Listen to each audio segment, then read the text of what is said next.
Assalamualaikum warahmatullahi wabarakatuh. Perkenalkan, saya Aldian Tanjung dengan NIM 64220792. Sini saya akan menganalisa laporan keuangan pada PT Bukalapak Tbk dengan rasio likuiditas, rasio leverage, rasio aktivitas, dan rasio keuntungan. Nah, di sini diajukan untuk memenuhi mata kuliah manajemen keuangan. Ini ada nama saya, Dian Tanjung, dan ini NIM saya 64220792. Dari Program Studi Manajemen Fakultas Ekonomi dan Bisnis Universitas Bina Sarana Informatika Jakarta 2024. Sini ada kata pengantarnya, skip aja. Ini daftar isinya. Oke, baik, di sini ada bab 1, pendahuluan. 1.1 latar belakang. Laporan keuangan merupakan proses akhir akuntansi yang memiliki peranan penting bagi pengukuran dan penilaian kinerja sebuah perusahaan. Perusahaan-perusahaan Indonesia, khususnya perusahaan go public, diwajibkan membuat laporan keuangan. Setiap periodenya, laporan keuangan tersebut mempunyai tujuan untuk memberikan informasi tentang posisi keuangan, kinerja, dan arus kas perusahaan yang bermanfaat bagi sebagian besar kalangan pengguna laporan dalam rangka membuat keputusan-keputusan ekonomi, serta menunjukkan pertanggungjawaban manajemen atas penggunaan sumber-sumber daya yang dipercayakan kepada mereka. Ini skip. Laporan keuangan bagi suatu perusahaan hanyalah sebagai alat penguji dari pekerjaan bagian pembukuan. Perkembangan selanjutnya, informasi akuntansi menjadi alat untuk mengukur kinerja keuangan suatu perusahaan.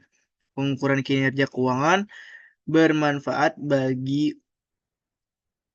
untuk pengetahuan penggunaan sumber-sumber ekonomi, kewajiban yang harus dipenuhi, dan modal yang dimiliki oleh perusahaan, serta hasil-hasil yang telah dicapai perusahaan melalui hasil analisis tersebut. Dapat diketahui penggunaan sumber-sumber ekonomi, kewajiban yang harus dipenuhi, dan modal yang dimiliki perusahaan, serta hasil yang telah dicapai perusahaan tersebut. Ini ada rumusan masalahnya. 1. Bagaimana rasio likuiditas laporan keuangan PT Bukalapak Tbk tahun 2023. 2. Bagaimana rasio leverage laporan keuangan PT Bukalapak Tbk tahun 2023. 3. Bagaimana rasio aktivitas laporan keuangan PT Bukalapak Tbk tahun 2023. Yang keempat, bagaimana rasio keuntungan laporan keuangan PT Bukalapak Tbk tahun 2023. Selanjutnya ada tujuan penulisan. 1. Untuk mengetahui rasio likuiditas, leverage, aktivitas, dan keuntungan pada laporan keuangan PT Bukalapak Tbk tahun 2023. Yang kedua, memahami arti rasio-rasio yang sudah dihitung tersebut. Baik, di sini ada lanjut ke bab 2, landasan teori. Laporan keuangan. Laporan keuangan atau financial statement merupakan produk akhir dari serangkaian proses pencatatan bagi pengikhtisaran dan transaksi bisnis oleh seorang akuntan. Diharapkan mampu mengorganisir seluruh data akuntansi hingga menghasilkan laporan keuangan, dan bahkan harus dapat menginterpretasikan serta menganalisis laporan keuangan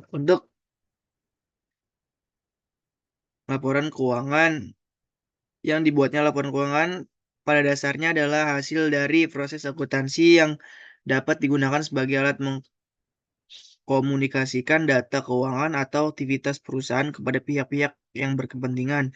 Dengan kata lain, laporan keuangan ini berfungsi sebagai alat informasi yang menghubungkan perusahaan dengan pihak-pihak yang berkepentingan, yang menunjukkan kondisi kesehatan keuangan perusahaan dan kinerja perusahaan. Analisis laporan keuangan. Harahap 2018 menyatakan bahwa laporan keuangan mendeskripsikan keadaan keuangan serta hasil kerja entitas selama selang waktu tertentu.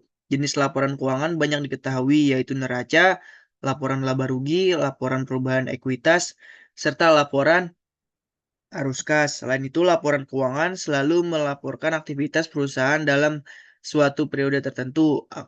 Aktivitas yang sudah dilakukan dituangkan dalam nilai mata uang, baik dalam mata uang rupiah maupun mata uang asing. Erika 2018.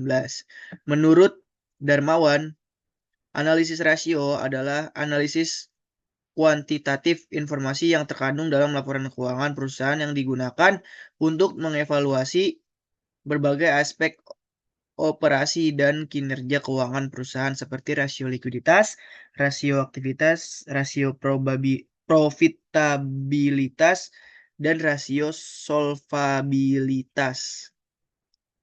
Heri menyatakan bahwa beberapa keunggulan dari analisis rasio keuangan diantara yaitu A. Rasio adalah angka, tidak sulit dipahami serta diterjemahkan. B. Rasio rasio adalah informasi cadangan yang sederhana pada laporan keuangan. Rasio memiliki manfaat dalam mengambil sebuah keputusan. Rasio untuk melihat tren suatu entitas dan memprediksi pada masa mendatang. Ini ada rasio likuiditas. Menurut Kasmir, rasio likuiditas merupakan rasio yang menggambarkan kemampuan perusahaan dalam memenuhi kewajiban jangka pendeknya yang segera jatuh tempo. Rasio likuiditas diperlukan untuk kepentingan analisis yang kredit atau analisis resiko keuangan. Biasanya rasio likuiditas terdiri atas A. Rasio lancar, yaitu rasio guna melihat kapasitas suatu entitas saat membayarkan utang saat habis masa ketika ditagih. Yang B. Rasio cepat untuk mengetahui kapasitas suatu entitas dalam membayarkan utang lancar dengan aset lancar dengan tidak menghitung persediaan. C. Rasio kas dipakai guna mengetahui besaran uang kas yang ada guna membayarkan utang. Selanjutnya ada rasio solvabilitas. Menurut Hanafi dan Halim, rasio solvabilitas yakni rasio yang mengukur kemampuan perusahaan memenuhi kewajiban-kewajiban jangka panjangnya. Perusahaan yang tidak solvable adalah perusahaan yang total utangnya lebih besar dibandingkan total asetnya. Sama halnya dengan rasio likuiditas, rasio solvabilitas juga diperlukan untuk kepentingan analisis kredit atau analisis risiko keuangan. Ini menurut Kasmir mengatakan rasio solvabilitas terdiri atas A. DRR yang digunakan untuk mengetahui berapa jumlah aset entitas yang didanai oleh kewajiban. Yang B. DER atau mendeskripsikan sejauh mana ekuitas bisa menutup hutang-hutang pada pihak luar. Yang C. LDTDTER merupakan rasio yang dipakai guna menghitung besarnya proporsi hutang jangka panjang terhadap modal. Selanjutnya ada rasio aktivitas. Rasio aktivitas digunakan untuk mengetahui efisiensi organisasi dalam memanfaatkan asetnya untuk menghasilkan kas dan pendapatan. Rasio ini digunakan untuk memeriksa tingkat investasi yang dilakukan pada aset dan pendapatan yang dihasilkannya. Oleh karena alasan ini, resiko aktivitas juga dikenal sebagai rasio operasi atau analisis rasio perputaran. Kita lanjut aja ke rasio keuntungan. Menurut Harry, menyatakan bahwa rasio probabilitas mendeskripsikan kapasitas entitas dalam menghasilkan laba atau keuntungan. Rasio profitabilitas terdiri dari A. ROA, yaitu rasio yang dipakai guna melihat berapa besar kontribusi aktiva dalam menghasilkan laba bersih. Yang B. ROE dipakai guna mengevaluasi laba bersih setelah biaya dengan nilai sendiri. Yang C. NPM yakni rasio yang memperbandingkan antara laba bersih dengan penjualan. Lanjut, ini ke bab 3, yaitu pembahasan. Tujuan umum organisasi atau perusahaan. PT Bukalapak adalah perusahaan e-commerce yang mempunyai tujuan untuk mewujudkan ekonomi adil dan dapat diakses oleh semua orang. Dimulai sebagai platform marketplace, sekarang telah berkembang menjadi platform e-commerce, melayani pasar online dan offline dengan lebih dari 100 juta pengguna, 13,5 juta mitra UMKM yang telah memanfaatkan platform dan teknologi kami dalam berbagai kegiatan komersial. Bisnisnya berfokus pada melayani pedagang, dan mitra sebagai pelanggan. Secara umum, bisnis kami terbagi menjadi marketplace, 020, B20, finansial, logistik, dan masih banyak lagi. Ini ada analisa laporan keuangannya. Dalam melakukan laporan analisa keuangan, PT Bukalapak Tbk tahun 2023 diperlukan mengambil data atas laporan keuangan tahun dimaksud. Data yang penulis dapat melalui sumber idx.co.id sebagai website resmi dan terpercaya. Sini ada rasio likuiditas. Sini ada yang pertama adalah current ratio, yaitu rumus dari current ratio ini adalah sebagai berikut. Current ratio aktiva lancar bagi utang lancar dikali 100%. Kemudian sini yang kedua adalah cash ratio. Cash ratio atau rumus dari cash ratio adalah cash ratio sama dengan dalam kurung kas tambah setara kas dibagi kewajiban lancar. Nih, terus lanjut. Yang ketiga ada quick ratio.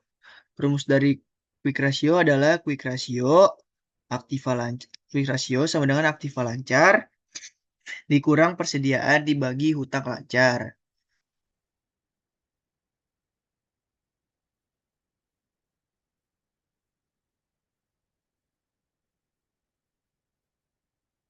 Yang keempat, sini ada working capital to total asset ratio.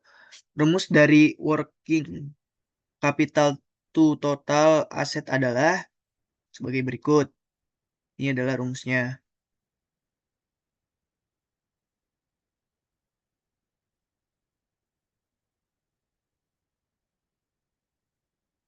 Oke. Selanjutnya ini ada rasio leverage. 1. Total debit to equity ratio. Rumusnya ini menurut laporan keuangan pada PT Bukalapak Tbk tahun 2003 total hutang yang dimiliki sebesar 792.029.12 rupiah. Total shareholder equity yang sebesar adalah 5.154.998.353 rupiah. Yang kedua adalah total debit to total capital assets. Rumus dari total debit to total capital assets adalah ini rumusnya debit to asset ratio sama dengan total funded debit bagi total aset.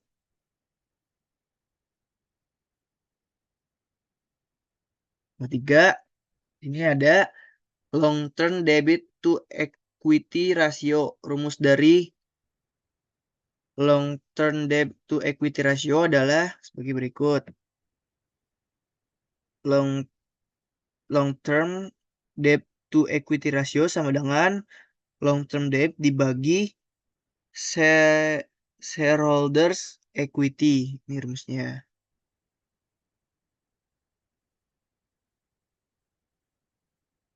Yang ketiga, ini ada rasio aktivitas. Pertama adalah total asset turnover. Rumus dari total asset turnover adalah asset turnover ratio sama dengan net sales dibagi average total asset. Nah, ini contoh dari yang Bukalapaknya. Oke, yang kedua ada receivable turnover. Rumus dari receivable turnover adalah receivable turnover sama dengan net credit sales dibagi average account receivable. Oke, yang ketiga ini ada average collection period. Rumus dari average collection period adalah average collection period sama dengan accounts receivable dibagi net credit sales dikali 365 days atau 365 hari. Yang keempat adalah inventory turnover. Rumus dari inventory turnover adalah inventory turnover ratio sama dengan cost of goods sold dibagi average inventory. Nah, ini. Selanjutnya ada rasio keuntungan. Rumus dari gross profit margin. Rumus dari gross profit margin sini adalah gross margin formula dibagi sama dengan net sales dikurang cost of goods sold dibagi net sales dikali 100. Terusnya ada operating ratio. Operating ratio rumusnya adalah operating ratio sama dengan COGS ditambah operating expense dibagi net sales. Selanjutnya ada net profit margin. Nah, ini adalah rumusnya net profit margin. Oke. Oke, kita selanjutnya ke penutup. Nah, kita dapat tarik kesimpulan kesimpulan. Satu, menurut rasio likuiditas yang dihitung, terlihat PT Bukalapak memiliki kondisi likuiditas aset yang sangat baik. Kedua, menurut rasio solvabilitas yang ada didapatkan PT Bukalapak mempunyai kemampuan yang kuat untuk membayar hutang-hutang dan kerugian yang ada tanpa mengganggu kepentingan kreditor. Yang ketiga, menurut rasio aktivitas PT Bukalapak mempunyai kemampuan yang kuat untuk menghasilkan keuntungan dengan memanfaatkan aset dan modal yang dimiliki.